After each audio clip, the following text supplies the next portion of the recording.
Salam jumpa para pecinta catur. Jumpa lagi dengan saya Suwaji. Dan kali ini akan kita bahas bersama permainan yang menarik pecatur terkuat dari Jerman di abad 19, Siegbert Tarras.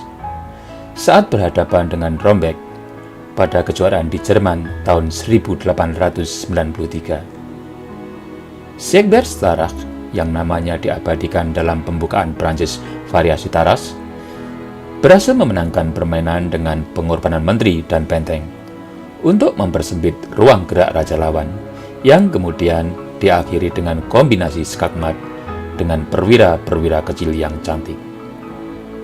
Bagaimana seru dan seramnya permainan ini? Mari langsung saja kita simak dan ulas bersama.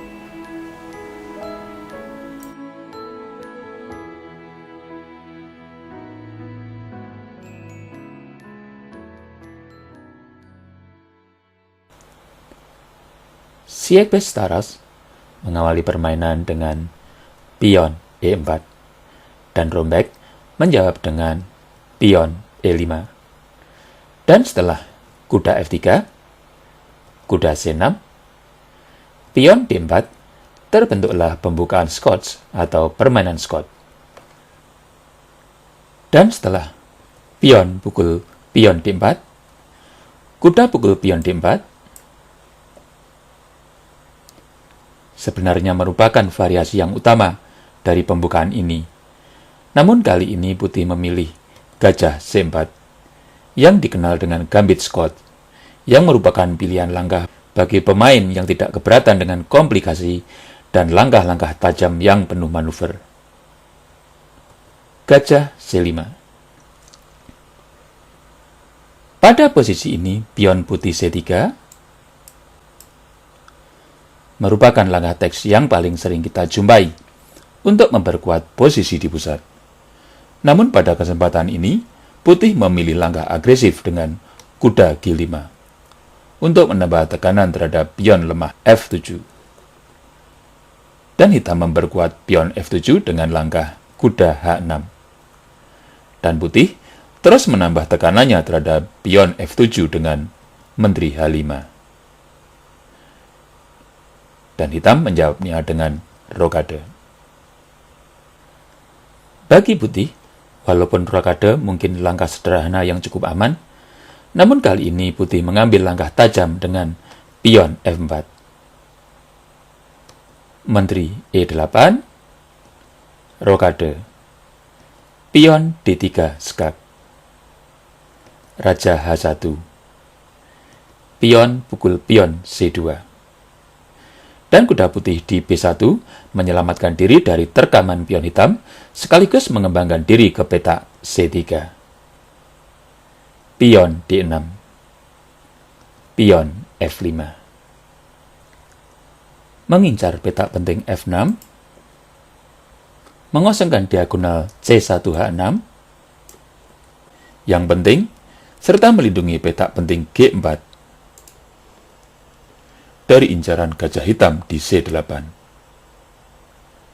Kuda E5 mencoba memperkokoh sayap raja dengan tempo tekan gajah putih C4 yang tanpa perlindungan. Kuda D5.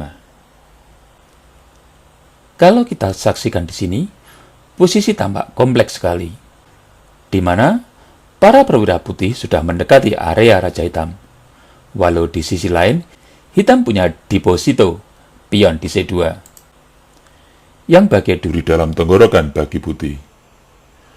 Dan ada banyak petak-petak lemah hitam yang harus dilindungi, seperti petak C7, yang rawan garpuan taktik kuda, petak F6, dan hampir semua petak baris 7, dan 6 di sayap raja hitam. Dan kalau kita cermati di papan, tentu gajah putih C4 yang tampak imut dan lugu ini sangatlah beracun.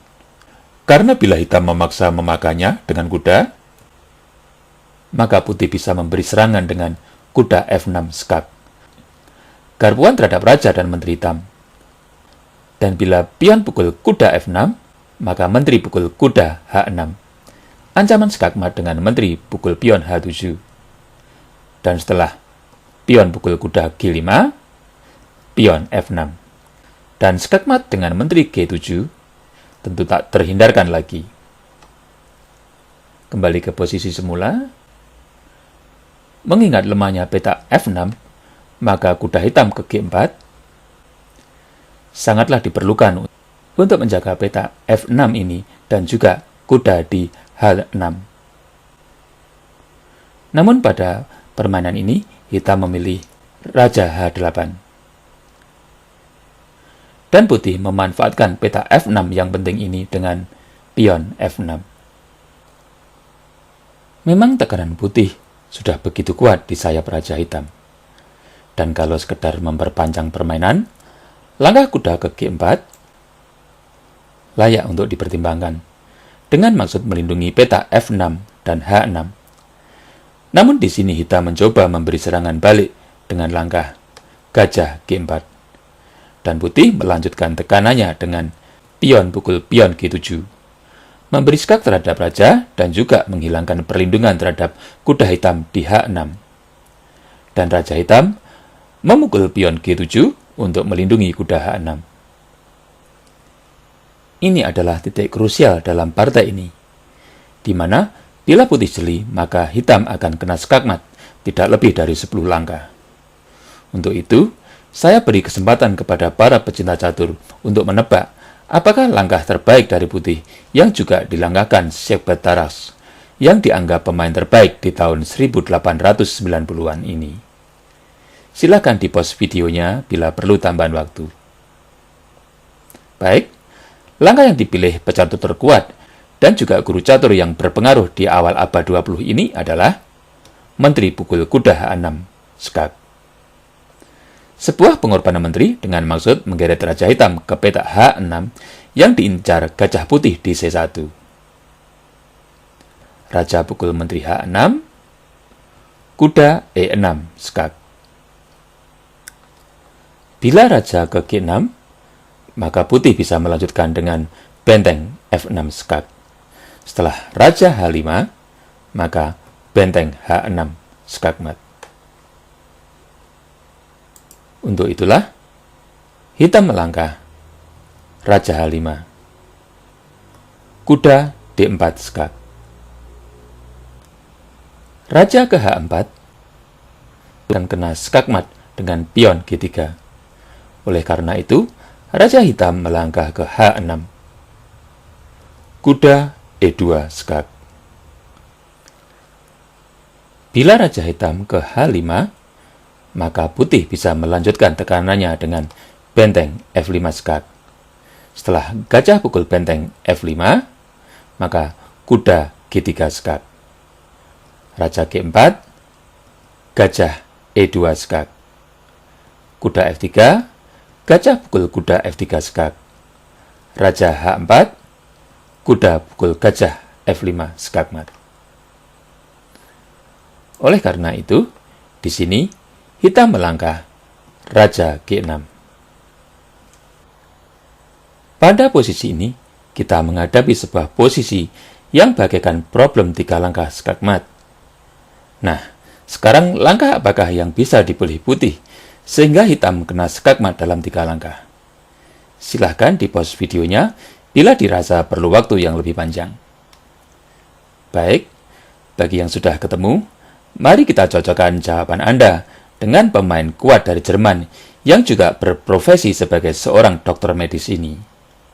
Langkah itu adalah benteng F6, skak. Raja ke H5 tentu akan kena skakmat dengan benteng ke H6. Oleh karena itu, hitam melangkah Raja pukul benteng F6. Dan setelah gajah G5, skak, Raja G6, kuda 2 F4. Sebuah skakmat yang jenius melewati pengorbanan-pengorbanan besar seperti menteri dan benteng. Demikianlah para pecinta catur, video ulasan partai Shekbat Taras saat berhadapan dengan rombek pada sebuah turnamen di Jerman tahun 1893 yang diwarnai dengan skakmat dengan perwira kecil yang sangat cantik dan menarik. Seperti biasa, saya berharap video ini bisa bermanfaat bagi pecinta catur semuanya. Dan kita akan berjumpa lagi dalam video ulasan catur selanjutnya. Sampai jumpa.